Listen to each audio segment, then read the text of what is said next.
तो इनका हल निकालना है, ये क्वेश्चन है हमारे, जैसे पहले से निकालते आए हैं उसी तरीके से एक्स वाले एक साइड कर लेंगे और 1 इधर था, 2 को इधर लेके जाएंगे, ठीक है।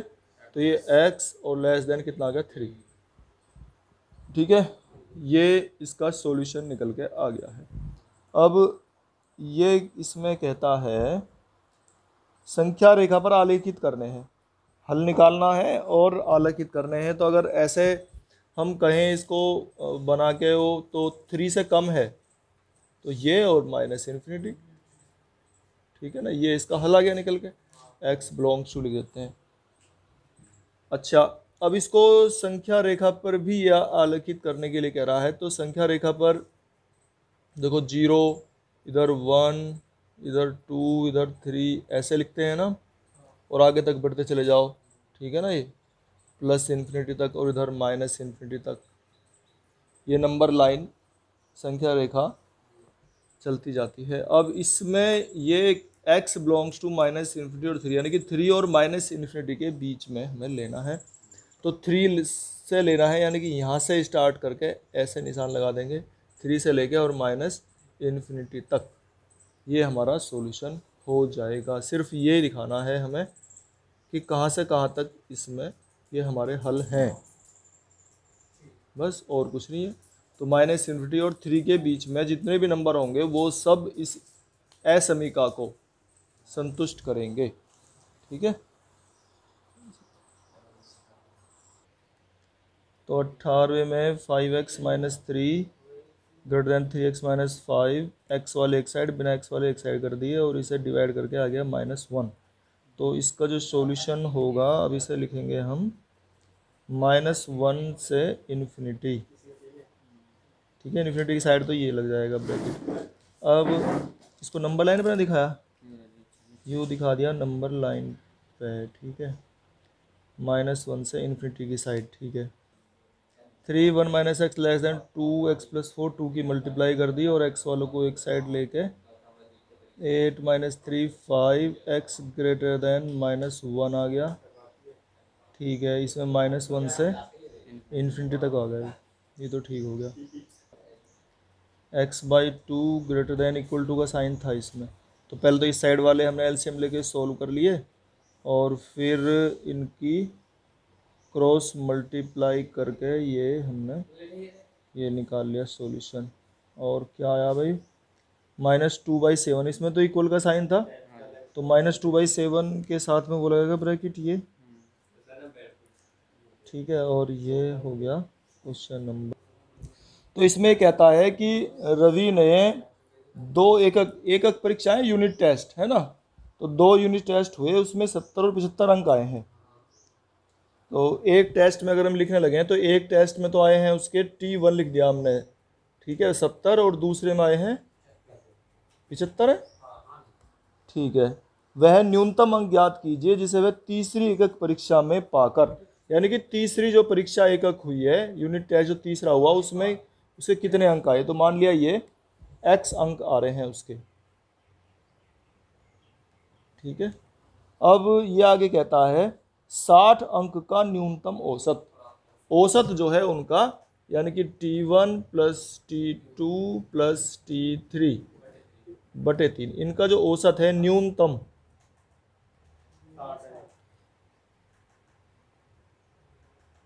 60। ये समझ में आया क्या करा हमने, यानी कि कम से कम 60 है उसके, है ना, न्यूनतम 60 आने चाहिए। तो इसलिए इनका जो जोड़ है 60 या 60 से ज़्यादा हो, न्यूनतम 60 है, औसत भाई 61 भी हो सके, 62 भी हो सके, इस तरह से हमने, इसलिए हमने न्यूनतम के लिए, तो ध्यान रखो अगर ये न्यूनतम कह रहा है तो हमें ग्रेटर का साइन लेना है, और अगर महत्तम कह रहा है तो लेस देन का साइन लेना। महत्तम अगर कहता है कि महत्तम 60 का औसत, तो इसका मतलब 60 से कम कम, 60 से कम। यहाँ है न्यूनतम 60, यानी कि कम से कम 60, उससे ज़्यादा कितने ही हो चाहे। अच्छा, अब इन्हें रख लो, T1 का मान कितना है, इस 3 को पहले वहाँ ले जाओ, तो T1 plus T2 plus T3, 3 को वहाँ लेके कितना आ गया 180, ठीक है। अब T1 का मान है हो गया 70, ये हो गया 75 और ये हो गया x, ठीक है। अब 70 75 कितने हो गए? 145, और इन्हें 145 को इधर ले जाओ, 180 में से 145 को माइनस कर दो तो कितने बचेंगे? तो x greater than equal to 35, यानी कि x का जो मान है वो 35 या 35 से अगर ज़्यादा आता है तो उसका जो औसत है अंकों का वो हमेशा 60 से ज़्यादा ही आएगा। 35 में 36 37 कुछ भी आ जाओ, ठीक है।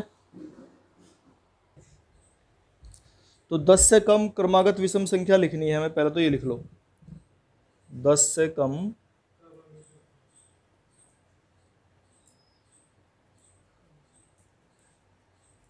क्रमागत विषम संख्या तो कौन कौन सी हैं भाई? 1 3 5 7 9 ये हैं। अब इनके जोड़े बनाने हैं, और जोड़े जो बनाएंगे इस प्रकार से बनाने हैं कि किन्हीं भी दो संख्याओं का जोड़ 11 से ज़्यादा बैठता हो, ठीक है ना। ये कह रहा है तो 11 से अधिक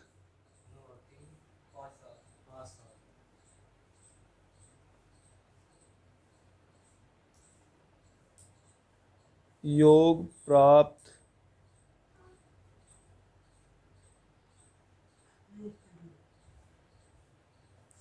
करने के लिए युग्म, तो कौन सा युग्म बैठेगा बताओ? 3 और 5 लेंगे तो नहीं हो रहा, 3 और 5 तो 8 ही बैठ रहे हैं, 3 7 नहीं बैठ रहा, 3 9 भी बैठ रहा है, ठीक है ना, 5 7 भी बैठ रहा है ना, 7 9 भी है, और 3 9 भी है, या 9 3 कह दो या 3 9 कह दो, है ना, और बस 5 9 भी है वैसे तो। ये बन गए, इससे और तो ज़्यादा नहीं बन सकते, ठीक है। तो 22 में T1 दिया हुआ है, T1 T2 T3 T4 T5, और इनका जो औसत है वो है 90 से अधिक, तो प्लस x 5 इधर पहुंच गया और इसको सोल्व कर लिया तो ये आ गया x greater than equal to 82, ठीक है। तो 5 से बड़ी सम संख्याएं ले ली हमने, 6 8 10 12, और इनका जो जोड़ है वो 23 से कम होना चाहिए, है ना।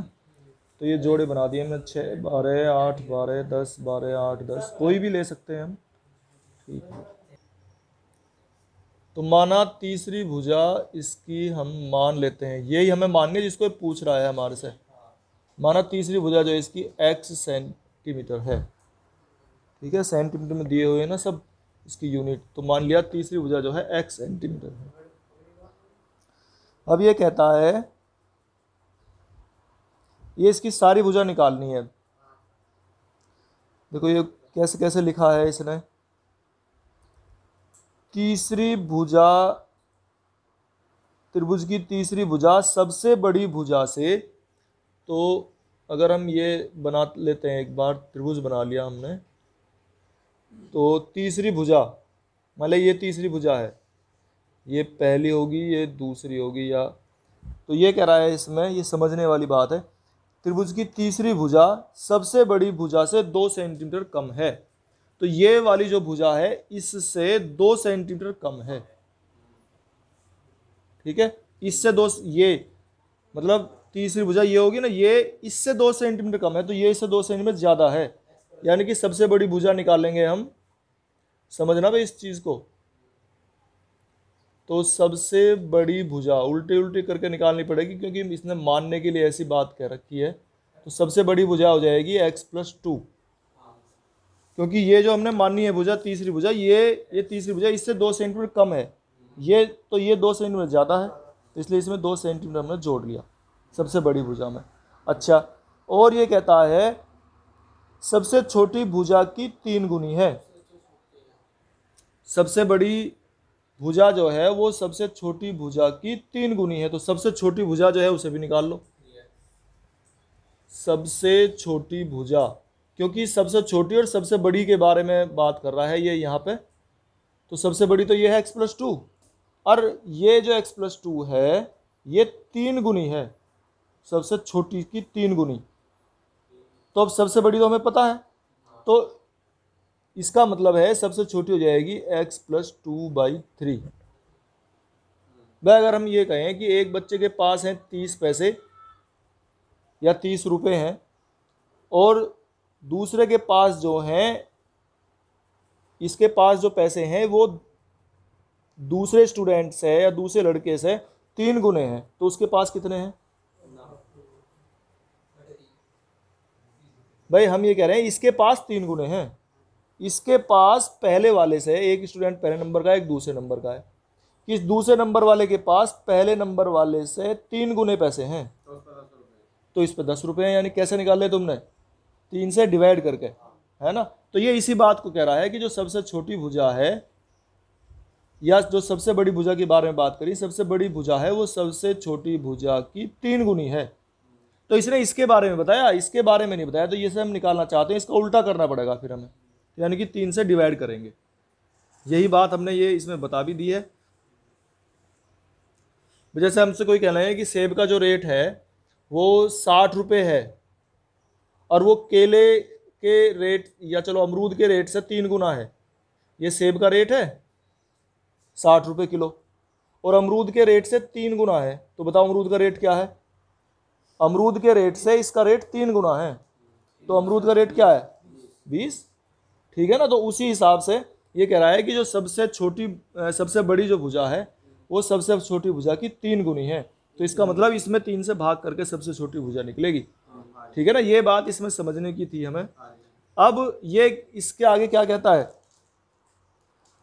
कि तीसरी भुजा की न्यूनतम लंबाई ज्ञात कीजिए, जबकि त्रिभुज का परिमाप न्यूनतम 61 सेंटीमीटर है। तो त्रिभुज का परिमाप कैसे निकालते हैं बताओ? किसी को पता है त्रिभुज का परिमाप कैसे निकला है? किसी को पता हो तो बताओ। न्यूनतम है 61, यानी कि उससे ज़्यादा भी हो सकता है। ठीक है ना। तो कम से कम के लिए बताया था, न्यूनतम के लिए ये चिन्ह लगेगा। अब कैसे निकलता है त्रिभुज का परिमाप बताओ? तीनों भुजाओं का जोड़ होता है त्रिभुज का परिमाप। तो तीनों भुजाओं का जोड़ करेंगे हम, x ये पहले वाली, फिर x प्लस 2 और x plus 2/3 greater than equal to 60। ठीक है। इसे सोल्व कर लो। अब 3 इसमें एलसीएम आ जाएगा, तो ये 3x प्लस 3x प्लस 6 और plus x plus 2 greater than equal to 61। 3 वहाँ पहुँच जाएगा। ये निकालेंगे तुमने सवाल।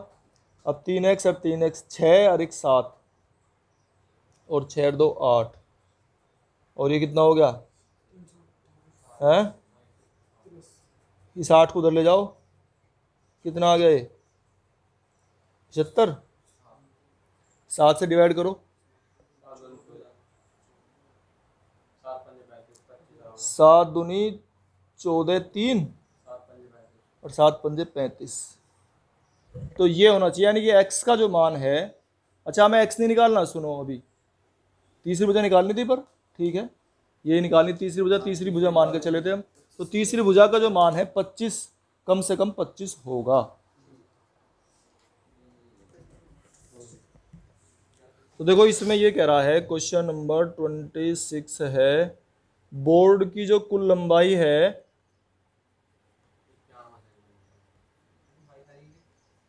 बोर्ड की कुल लंबाई 91 सेंटीमीटर की है। ठीक है। अब इसके इसने 3 पार्टीशन करे हैं, 3 टुकड़े करे, और इसमें हमसे पूछना चाहता है सबसे छोटे बोर्ड की लंबाई। तो मान लिया, तो जिसको ये पूछता है उसी मान लेंगे। माना सबसे छोटे बोर्ड की लंबाई ही मान लेंगे हम। ठीक है। तो मान लिया सबसे छोटे बोर्ड की लंबाई है x। अब कहता है ये कि ये पहली लाइन जो है लास्ट में पढ़ो, दूसरी लंबाई सबसे छोटी लंबाई से 3 सेंटीमीटर अधिक।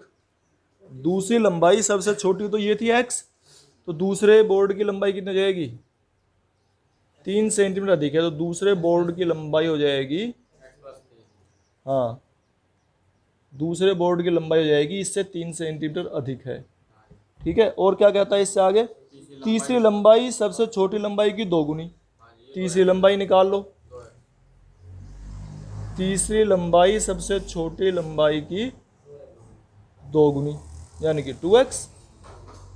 अब और क्या कहता है ये, यदि अच्छा इसका तीनों का जोड़ कितना होगा, तीनों का जोड़ अगर हम लिखते हैं भाई x प्लस 3 प्लस 2x, तीनों का जोड़ कितना है, कम से कम 91। ठीक है ना, ये कह रहा है। अब इन्हें सोल्व कर लो। 2x और x 3x और x 4x और 3 को उधर ले जाओ। 91 माइनस 3